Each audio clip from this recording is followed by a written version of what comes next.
하나님 아버지, 감사합니다. 우리가 기도하는 이 시간이 가장 큰 복된 시간임을 이 찬양 가사를 통해서 다시 한번 깨닫습니다. 하나님, 이 새벽 제단을 통해 오직 예수, 오직 천국을 바라보며 주어진 삶 가운데 주어진 일들을 묵묵히 신실하게 감당하는 모든 우리 귀한 집사님들 가정 되게 해주시고, 저들 가정 가운데 하나님 큰 복을 허락하셔서 남은 생에 주어진 조건 위에 하나님을 더욱 영화롭게 하는 그런 귀한 집사님 가정들 다 되게 역사하여 주시옵소서. 부족한 종이 이 가정들을 위해서 복을 빕니다. 하나님, 저에게 축복권을 허락하셨사오니 기도의 응답을 허락하여 주시고 이 축복권대로 저들의 삶이 형통하게 하여 주시옵소서. 이 아침 시간에도 은혜를 받고자 말씀을 듣고자 나왔습니다. 부르짖고자 나왔습니다. 하나님, 우리 마음속에 간절함이 있게 해주시고 부르짖는 가운데에 주께서 허락하신 뜻을 발견하는 그런 귀한 시간 되게 하여 주시옵소서. 말씀대로 하여 주시옵소서. 우리의 뜻이 아니라 주의 뜻을 이루시옵소서. 이 모든 것 예수님 이름으로 기도드립니다. 아멘. 마태복음 15장입니다. 계속해서 마태복음 15장 21절입니다. 우리가 잘 아는 말씀입니다. 마태복음 15장 21절에서 28절 한 목소리로 읽겠습니다. 시작. 예수께서 거기서 나가사 두로와 시돈 지방으로 들어가시니 가나안 여자 하나가 그 지경에서 나와서 소리질러 이르되 주 다윗의 자손이여 나를 불쌍히 여기소서. 내 딸이 흉악하게 귀신 들렸나이다 하되 예수는 한 말씀도 대답하지 아니하시니 제자들이 와서 청하여 말하되 그 여자가 우리 뒤에서 소리를 지르오니 그를 보내소서. 예수께서 대답하여 이르시되 나는 이스라엘 집에 잃어버린 양 외에는 다른 데로 보내심을 받지 아니하였노라 하시니 여자가 와서 예수께 절하며 이르되 주여 저를 도우소서. 대답하여 이르시되 자녀의 떡을 취하여 개들에게 던짐이 마땅하지 아니하니라. 여자가 이르되 주여 올소이다마는 개들도 제 주인의 상에서 떨어지는 부수기를 먹나이다 하니 이에 예수께서 대답하여 이르시되 여자여 내 믿음이 크도다. 내 소원대로 되리라 하시니 그때로부터 그의 딸이 나으니라. 아멘. 이방인 여자 가나안 여인의 믿음이라는 제목으로 하나님 말씀 증거하도록 하겠습니다. 어저께 이 말씀을 읽고 이제 잠을 청하고 누웠습니다. 근데 꿈속에서 하나님께서 이 말씀을 통해서 저에게 지혜를 주셨어요. 지금까지 생각하지 못했던 그렇구나 라는 걸 이제 덜 누워서 이제 반꿈 반생시 가운데 참 지혜를 얻었어요. 우리 집사님들하고 아침에 은혜를 나누겠다, 이런 엄청난 기쁨으로 잠을 청하고 자는데 아침에 생각이 안 나요. 아침에 어떻게 됐는지 분명히 어저께 엄청난 지혜를 얻었는데 왜 생각이 안 나지? 너무 감격스러워가지고 잠을 청하는데 너무 기뻤어요. 그래서 또 아침에 또 보니까 우리 집사님들이 4분이나 나오셔가지고 이 생각나야 되는데 하는데 이 생각이 나지 않습니다. 좀 안타깝는데, 근데 분명한 것은 참 기쁨이 있습니다. 우리 집사님 2가정이 이렇게 온전한 가정이 이렇게 다 나왔습니다. 지난번에 제가 은시균을 통해서 역사하시는 하나님의 은혜를 우리가 한번 보았지 않습니까? 가정이 사는 데 있어서 제일 중요한 조건은, 나라가 사는 데 있어서 제일 중요한 조건, 공동체의 조건은 의인이 어느 일정한 숫자가 필요합니다. 특히 아브라함이 살았던 시대에서는 한 공동체를 이루는데 10명이 가장 기본적인 단위라고 말씀드리지 않았습니까? 그래서 필요한 조건이 채워져야 된다라고 한 것처럼 가정에도 가장 필요한 조건이 있습니다. 아내와 남편이 온전한 믿음으로 설 때 그 가정이 반듯하게 설 수 있다라는 것을 적용해서 말씀을 드렸던 것처럼 오늘 새벽에 여러분들이 다 이렇게 처음인 것 같습니다.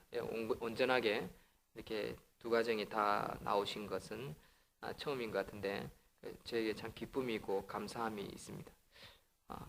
확실한 것은 하나님이 여러분들 두 부부가 손을 잡고 기도하는 가운데 하나님의 역사하심이 반드시 크게 나타날 것이다 라는 것입니다. 그 사실 믿으시고 온전한 믿음으로 나아가는 저와 여러분들이 되시기를 주의 이름으로 축원드립니다. 오늘 본문 말씀을 보면요, 너무 잘 아는 말씀이죠. 며칠 전에 우리 어린아이들에게도 영상을 가지고 이 말씀을 증거했더랬습니다. 예수님은 이 이방 지경인 이방 땅인 두로와 시돈 지방으로 들어가셨습니다. 여기는 이방인과 아주 가까운 인접한 땅이었습니다. 그러나 이곳에는 이스라엘 백성들이 사는 땅이었지요. 그때에 가나안 여인이 소문을 듣고 이스라엘 땅에 들어와서 예수님을 만나려고 했습니다. 근데 예수님을 만나는 것이 쉽지 않았습니다. 그리고 소리를 질렀습니다. 뭐라고 소리를 질렀냐면, 주 다윗의 자손이여 나를 불쌍히 여기소서, 내 딸이 흉악하게 귀신 들렸나이다 라고 소리를 지릅니다. 그런데 예수님은 한 말씀도 대답하지 않고요, 철저하게 무시했습니다. 그리고 그러자 이 여자는 계속해서 소리를 지릅니다. 얼만큼 소리를 질렀냐면 성가실 정도로 옆에 있던 제자들도 참다 못해서 예수님께 선처를 부탁할 정도로, 예수님 예수님 라고 부를 정도로 제자들이 와서 청하여 말합니다. 23절에 그 여자가 우리 뒤에서 소리를 지르오니 그를 보내소서라고 이야기합니다. 얼마나 답답하면 이렇게까지 제자들이 이야기를 합니다. 그런데 예수님은 이 제자들의 요청에 대해서도 냉담한 반응을 보이셨습니다. 나는 이스라엘의 집에 잃어버린 양 외에는 다른 데로 보내심을 받지 아니하였다라고 딱 거절합니다. 여인은 이 같은 냉대에도 불구하고 예수님 앞에 나와서 절까지 합니다. 다시 한번 긍휼을 구합니다. 그런데 예수님은 그녀의 자존심을 무참히 짓밟아 버립니다. 아마 이 여자는 그 순간 마지막 희망을 잃어버린 듯한 그런 매정한 말씀을 결국 듣게 되었습니다. 뭐라고 하셨습니까? 예수님이 내 자녀에게 줄 떡을 개들에게 던짐이 마땅하지 않다. 아마 제가 이 여자였으면요, 엎드려 절하다가 벌떡 일어나가지고 주먹을 불긋 쥐고요, 이를 갈다가 저는 돌아갔을 것입니다. 진짜 한마디 했겠죠. 최소한 더러워서. 충분히 저는 그러고도 남았을 것이라고 생각하는데 예수님이 왜 이렇게까지 하셨을까요? 이것은 바로 예수님은 특별한 예지를 가지신 전지전능하신 하나님의 아들이셨다라는 사실을 우리는 깨달을 때 예수님을 우리는 충분히 이해할 수 있는 부분이라 저는 생각이 됩니다.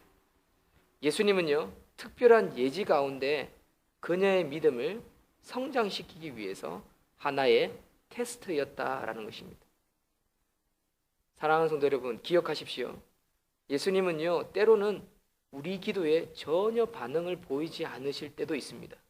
때로는 우리의 간구를 거부하실 수도 있습니다.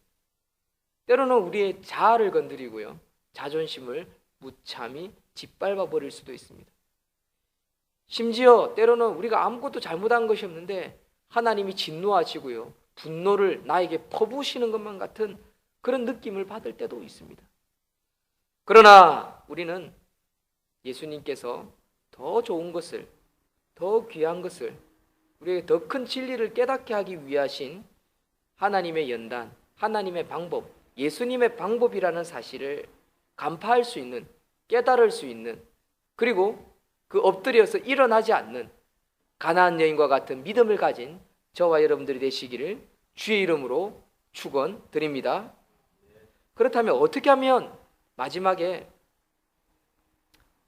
28절, 이에 예수께서 대답하여 이르시되 여자여 내 믿음이 크도다 내 소원대로 되리라 하시니 라는 응답을 받을 수 있을까요? 그리고 그때로부터 즉시 그 딸이 나으니라 라는 말씀의 응답을 들을 수 있을까요? 그것은요,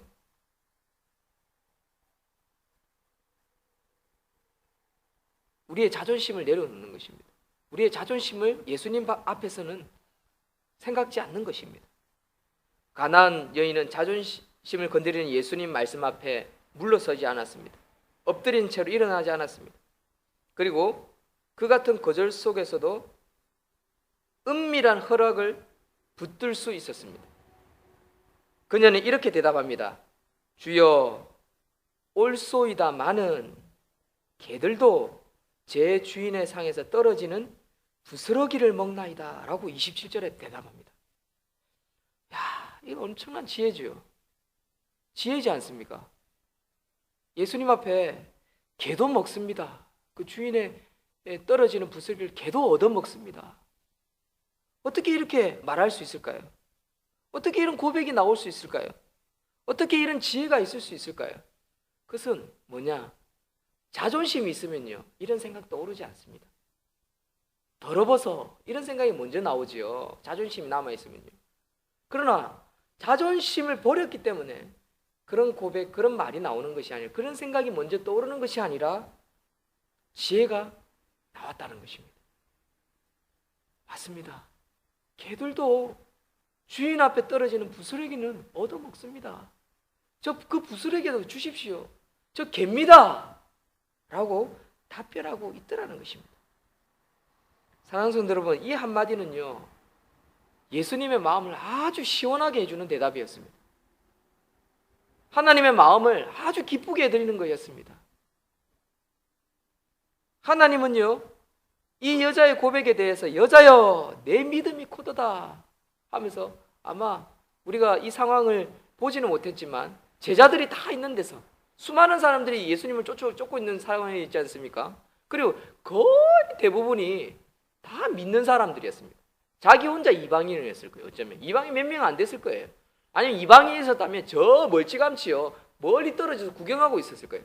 예수님 주위에는 다 예수님의 제자들, 막 수제자, 3년 동안, 오랫동안 함께 기거하면서 잘 아는 사람들. 어쩌면 뻘쭘해요. 자기 혼자 가까이 가는 것도요. 그런 가운데 자기는 엎드려져 있어요. 그리고 이 같은 소리가 있습니다. 넌 갠데, 넌 갠데. 그런데 이 여자는 모든 자존심을 다 버리고, 예, 제가 갭니다. 부스러기라도 주십시오. 이 한마디에 예수님은 아마 어쩌면 껄껄껄껄껄 웃으시지 않았을까, 그런 생각이 듭니다. 네가 이 순간에도 자존심을 버리고 내 앞에 엎드렸구나. 그리고 그 제자들이 있는 데서 칭찬하십니다. 네 믿음이 크도다.